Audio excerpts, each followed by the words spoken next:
জনগণ তার জবাব দেবে, আমরা তার জবাব দেব না। জনগণ 12 তারিখে ভোটের মাধ্যমে, ব্যালটের মাধ্যমে জবাব দেবে। এবং আজকের যে মিছিল ইনশাল্লাহ আমাদের হবে, সেই মিছিল থেকে শিক্ষা নিন। বিএনপির সামনে বাংলাদেশের কোন দল টিকে থাকতে পারে না, পারবে না। আমরা নির্বাচনের পরে দেশকে শান্ত রাখার চেষ্টা করবো। আপনাকে বলছেন নির্বাচনের পরে বিএনপিকে দেখে নেবে, বিএনপি করতে পারে। আমরা ভাই নির্বাচনের আগে এবং পরে দেশকে শান্ত রাখতে চাই, দেশের মানুষকে শান্তি দিতে চাই, দেশের মানুষের মুখে হাসি ফোটাতে চাই। কোন ঝগড়া নয়, কোন ফেসাদ নয়। আজকে কিছু কিছু ছেলে কথা বল, তাদের ভিতরে মিনিমাম কোন শ্রদ্ধাবোধ নাই। আমি যখন ছোট ছিলাম, অর্থাৎ আমার বয়স তখন 40, আব্বাস আলী খান সাহেবের বয়স তখন আমার চেয়ে অনেক বেশি, 50 কিংবা 60।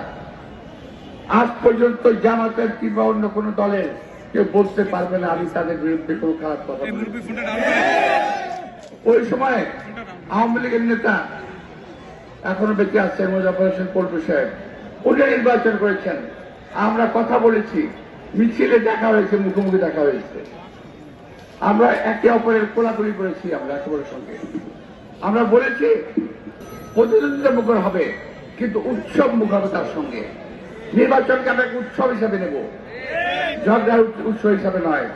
প্রিয় ভাইরা, তারা যে সমস্ত কথা বলছেন, আমি শুধু বলতে চাই, আমি যদি কথা বলি এখন হবে অন্য ভাষায়, আপনাদের ভাষায় আমি কোনো কথা বলবো না।